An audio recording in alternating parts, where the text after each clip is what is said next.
စစ်ရေးတာဝန်ခံနဲ့ထိပ်ပိုင်းတာဝန်ယူထားတဲ့တချို့ပြောင်းနေ၎င်းတို့နဲ့အဆက်အသွယ်ရှိသူတွေလုံခြုံရေးသတိပြုဖို့ PDF တွေအကြံပြုတဲ့ဆိုတဲ့တဲ့ကိုတင်ဆက်ပေးသွားမှာဖြစ်ပါတယ်။ BNI အဖွဲ့ကောင်ဆောင်ဘုနဂါကစစ်ကောင်စီနဲ့ပူးပေါင်းသွားပေမဲ့ BNI အဖွဲ့ရဲ့ထိပ်ပိုင်းတာဝန်ယူထားသူတချို့နဲ့တပ်ဖွဲ့ဝင်တချို့သတင်းအစအနပြောင်းနေတယ်လို့လက်နက်တွေနဲ့ထွက်ပြေးနေသူတွေလည်းရှိတယ်လို့အဆက်အသွယ်ရှိဘူးသူတွေလုံခြုံရေးသတိပြုကြဖို့တော်လှန်ရေးတပ်တွေကသတိပေးနေပါတယ်။ BNI နဲ့စစ်ရေးတာဝန်ခံကိုလက်နဲ့ကိုဖြိုးဆိုသူဟာဘုနဂါနဲ့အနီးကပ်နေသူတွေဖြစ်ပြီးဖေဖော်ဝါရီလ18ရက်နေ့ညနေကဘုနဂါနဲ့အတူစစ်ကောင်စီပူးပေါင်းသွားတယ်လို့စစ်ရေးသတင်းရှင်းမြစ်3ဦးကပြောပါတယ်။ကိုဖြိုးနဲ့ကိုလက်ပြောင်းနေတယ်။ကိုလက်ကစစ်ရေးတာဝန်ခံသူတို့စီမှာလက်နက်တွေရှိနေတယ်။စစ်တပ်စီပူးပေါင်းသွားတာမှာသူတို့ပါတယ်လို့ယူဆပေမဲ့ညကစစ်တပ်ထုတ်ပြန်ချက်မှာသူတို့အကြောင်းမပါဘူးလွတ်နေသေးရင်အန်ရီကြီးတယ်သူတို့နဲ့ဆက်ဆက်ခဲ့တဲ့သူတွေတော်တော်လေးသတိထားကြဖို့လိုတယ်လို့ရှင်းမပင်ခရိုင် PDF ရဲဘော်တအုပ်ကပြောပါတယ်။အခြားတော်လှန်ရေးသမား2ဦးကလည်းကိုလက်နဲ့ကိုဖြိုးတို့ဟာစစ်တပ်နဲ့ပူးပေါင်းသွားတာဖြစ်လို့သူတို့နဲ့ဆက်သွယ်ပြောဆိုထားသူတွေကိုစစ်တပ်ကချေရခန့်နိုင်တာကြောင့်လုံခြုံရေးအထူးသတိထားဖို့အကြံပြုပါတယ်။ကိုဖြိုးဆိုသူဟာဘုနဂါရဲ့ရောက်ဖဖြစ်ပြီး BNI ရဲ့ထိပ်ပိုင်းခေါင်းဆောင်တအုပ်ဖြစ်ပါတယ်။ဘုနဂါကကိုဖြိုးရဲ့နှမကိုယူထားတာဖြစ်ပါတယ်။ကိုလက်ဆိုသူကတော့ကရင်ပြည်နယ်ဘက်ကနေပလဲနယ်ကိုရောက်လာပြီးဘုနဂါဥဆောင်တဲ့ BNI မှာစစ်ရေးတာဝန်ခံယာတူးယူထားသူဖြစ်ပါတယ်။ကိုလက်ဟာတော်လှန်ရေးကာလအစောပိုင်းကကရင်ပြည်နယ်ကတိုက်ပွဲတစ်ခုမှာတည်ဆုံတဲ့စစ်ကောင်စီအရာရှိအချို့ရဲ့ဗတ်တစိတ်တွေနဲ့ယာတူးသတ်မှတ်ပေးထားတဲ့ကျေပွင့်တွေကိုဖမ်းနှက်မှတက်ပြီးဓာတ်ပုံရိုက်လေးလံတင်ရကနေငွေချေးအမြောက်အများရရှိခဲ့မှုသူဖြစ်ပါတယ်။နောက်ပိုင်းမှာတော်လှန်ရေးရန်ပုံငွေတွေနဲ့ပတ်သက်ပြီးအငင်းပွားရကနေဘုနဂါစီရောက်လာသူဖြစ်ပါတယ်။ရှမနီညကစစ်ကောင်စီသတင်းထုတ်ပြန်ချက်မှာ BNI အမိခံအဖွဲ့မှအဖွဲ့ကောင်ဆောင်နိုင်လင်းခေါ်နဂါနဲ့၎င်း၏မိသားစုဝင်တွေအလင်းဖွင့်လာတယ်လို့ပဲဖော်ပြထားပါတယ်။ဘုနဂါနဲ့အနီးကပ်နေသူတွေအကြောင်းဖော်ပြထားခြင်းမရှိပါဘူး။ဘုနဂါနဲ့နောက်လိုက်15ဦးခန့်ကိုစစ်တပ်ကရဟတ်ရင်2စင်းနဲ့ခေါ်ထုတ်သွားတယ်လို့ဒေသခံတွေကပြောပါတယ်။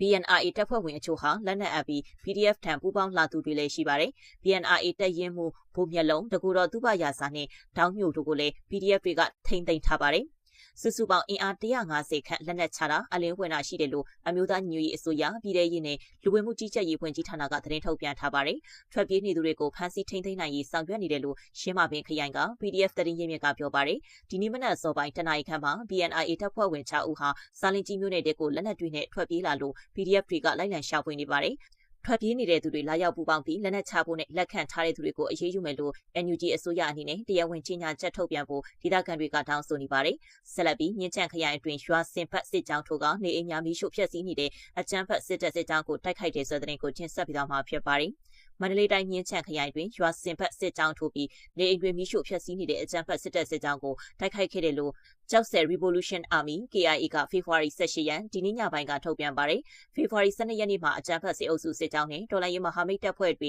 ထိတွေ့တိုက်ပွဲ2ကြိမ်ဖြစ်ပွားခဲ့တယ်လို့သိရပါတယ်။တိုက်ပွဲတွင်စစ်အုပ်စုတပ်ဘက်ကထိခိုက်ဒေဆုံးမှုရှိပြီးကျောက်ဆယ်ခရိုင်မှနဲ့တရင်တပ်ခွဲ3ကရဲဘော်တအုပ်လည်းထိခိုက်ဒဏ်ရာရရှိခဲ့တယ်လို့ကျောက်ဆယ် Revolution Army KIA မှထုတ်ပြန်ထားပါတယ်။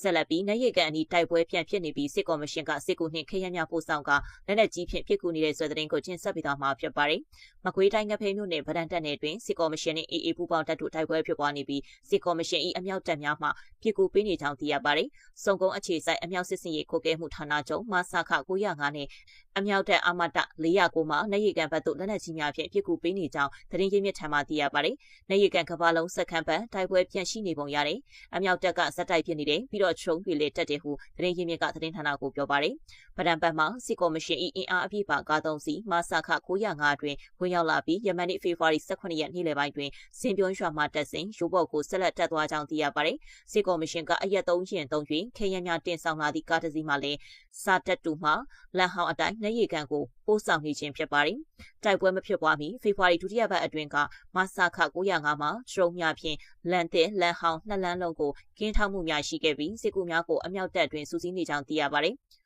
ဆက်လက်ပြီး MNDAA နဲ့ TNLA နှစ်ဖက်စစ်ပြင်တာအပြန်အလှန်ဖမ်းဆီးတာရှိဟုဒေသသတင်းရင်းမြစ်ပြောရဆိုတဲ့သတင်းကိုတင်ဆက်ပေးသွားမှာဖြစ်ပါတယ်။ရှမ်းပြည်နယ်မြောက်ပိုင်းကော့ခိုင်မြို့နယ်မှာကိုကန့်တပ်မတော် MNDAA နဲ့တောင်တပ်မတော် TNLA အောက်ခြေတပ်ဖွဲ့ကြားပြဿနာဖြစ်ပွားခဲ့မှုကိုနှစ်ဖက်တွေ့ဆုံဖြေရှင်းနေပြီးစိုးရိမ်ရတဲ့အနေအထားမရှိကြောင်း TNLA ကပြောကြားထားပေမဲ့ဒေသရင်းသတင်းရင်းမြစ်တွေကတော့နှစ်ဖက်အပြန်အလှန်ဖမ်းဆီးတာနှစ်ဖက်တပ်တွေစစ်ရေးပြင်ဆင်တာတွေရှိတယ်လို့ပြောပါတယ်။ကိုခိုင်မြို့မှာ MNDAA က CCTV တပ်ဆင်ခဲ့တာနဲ့ပတ်သက်ပြီးဖေဖော်ဝါရီ23ရက်မှာ TNLA ကဝင်ရောက်စီးနင်းရာနှစ်ဖက်ရဲဘော်တွေထိခိုက်မှုရှိခဲ့တဲ့ပြဿနာဖြစ်ခဲ့ပါတယ်။ပြဿနာဖြစ်ပွားမှုကိုနှစ်ဖက်ဆွေးနွေးဖြေရှင်းကြရာပြန်လည်ငြိမ်သက်နေပြီဖြစ်တယ်လို့ဆက်လက်ဆွေးနွေးသွားဖို့ရှိတယ်လို့ TNLA ပြောရေးဆိုခွင့်ရှိသူလွှဲရေးဦးကဖေဖော်ဝါရီ16ရက်မှာအတည်ပြုထားပါတယ်။ ရှမ်းမြောက်အခြေစိုက်သတင်းရင်းမြစ်အချို့ကတော့ကိုကန့်တပ်ဖွဲ့က TNL ရဲဘော်တွေကိုဖမ်းဆီးတာ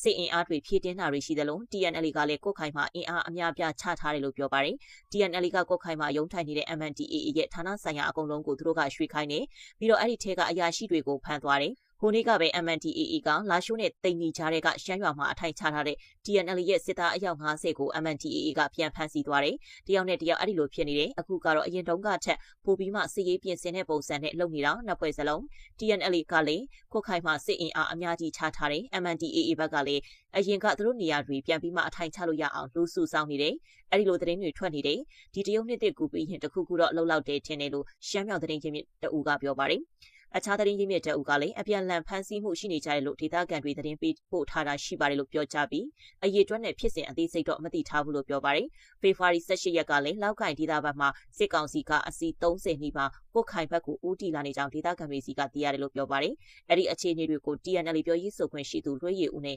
MNDAA တပ်ဖွဲ့နဲ့နှီးဆက်သူအချို့ကိုဆက်သွယ်မြင်းမြန်းထားပြီးအဆက်အသွယ်မရသေးပါဘူး။ဆက်လက်ပြီးစစ်တပ်ကစကိုင်းတိုင်းမှာပေါ်တာဆွဲလာသူတွေကိုနာမခတွေကိုပို့လက်ကျိုးနေသူမတန်ဆွမ်းဖြစ်နေသူညံရည်မပြည့်သူအသက်မပြည့်သေးသူတွေကိုပါစစ်တပ်ကအာဓမစုဆောင်းလာတဲ့ဆွဲတဲ့ရင်ကိုတင်ဆက်ပြီးတော့မှာဖြစ်ပါတယ်။စင်မူတန်အပတ်စဉ်22အတွက်စကိုင်းတိုင်းထဲမှာပေါ်တာဆွဲခံရသူတွေအနောက်မြောက်တိုင်းစစ်ဌာနချုပ်နာမခတဲ့ရောက်လာတယ်လို့တက်တွင်းသတင်းရင်းမြစ်ကပြောပါတယ်။မုံရွာကန့်ဘလူကလီဟုံမလင်းအစရှိတဲ့မြို့နယ်တွေကအမျိုးသားတွေကိုစစ်တပ်ကနှီးမျိုးစုံအုံပြုပြီးဖမ်းဆီးလာတာလို့လည်းစုံစမ်းသိရှိရပါတယ်။တချို့ကလမ်းမှာစစ်လို့တွေ့ရင်ဖမ်းခံရတာတချို့ကကြစစ်ကြောင်းထိုးရင်ဖမ်းဆီးပြီးပါလာတယ်လို့ဖြစ်စဉ်ကိုသိရှိသူကပြောပါတယ်။ပေါ်တာဆွဲခံရတဲ့သူတွေကိုလက်ရှိမှာရှမ်းပြည်နယ်ဟိုပုံမြို့နယ်ကစစ်တင်တန်းကျောင်းကိုပို့မယ်လို့သိရပါတယ်။ကိုသားအရွယ်တွေပါလာလို့ပြောပြရတာပါ။14နှစ်အရွယ်တွေလည်းပါတယ်။နောက်လက်ကျိုးနေတဲ့သူတွေလည်းပါလာတယ်။ခန္ဓာမစုံတဲ့သူတွေကတော့3ယောက်လောက်တွေ့တယ်။ပြီးတော့ညံရည်မပြည့်တာတယောက်ရသမျှဆွဲလာတဲ့အခြေအနေသိခါချတယ်လို့နမခတက်တွင်သတင်းရင်းမြစ်ကပြောပါတယ်။စီကောင်စီဖွာရာဖြန့် Telegram အကောင့်တချို့ကလည်းစင်မူရန်အပတ်စဉ်22ကိုဖွင့်ဖို့ပြင်ဆင်နေတယ်လို့လည်းဒီကနေ့ဖေဖော်ဝါရီ18ရက်ဖော်ပြထားပါတယ်။စစ်တပ်ဟာ2024ခုနှစ်ဖေဖော်ဝါရီကစစ်မှုထမ်းဥပဒေကိုပြဋ္ဌာန်းခဲ့ကအပတ်စဉ်တစ်ခုမှာအမျိုးသား9000ကိုစုဆောင်းခဲ့တာကြောင့်လက်ရှိမှာလူငယ်တွေနဲ့အမျိုးသား3သိန်းကျော်ကိုစစ်တပ်ကစုဆောင်းခဲ့တာဖြစ်ပါတယ်။စင်မူရန်တပ်သားတွေကိုစုစည်းပြီးနောက်ပိုင်းနိုင်ငံအနှံ့တော်လှန်ရေးအင်အားစုတွေထိန်းချုပ်ထားတဲ့နေမျိုးတွေကိုစစ်တပ်ကိုထိုးစစ်ဆင်နေပါတယ်။ထိုးစစ်တွေမှာတေဆုံးသူအများစုကစစ်မှုရန်တပ်သားတွေဖြစ်တယ်လို့လည်းမြေပြင်ကတော်လှန်ရေးရဲဘော်တွေကအတည်ပြုထားပါတယ်။ဒါကြောင့်စစ်တပ်ရဲ့အာရမတပ်သား